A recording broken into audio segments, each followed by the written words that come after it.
ওলামায়ে কিরাম রয়েছেন। নির্ধারিত সময়ে তিনারা সকলেই চলে আসবেন।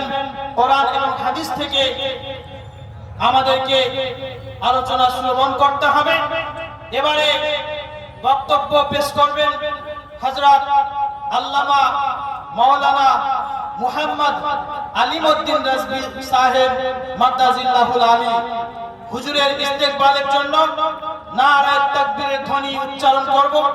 সকলে মিলে উচ্চ আওয়াজে মন ভরে আপনারা বলবেন নারায়ে তাকবীর, আল্লাহু আকবার, নারায়ে রিসালাত, মাসলাকে আলা হযরত, দ্বীন ইসলাম, মওলানা ইমাম আযম আবু হানিফা মাদ্রাসা, নারায়ে তাকবীর, নারায়ে রিসালাত।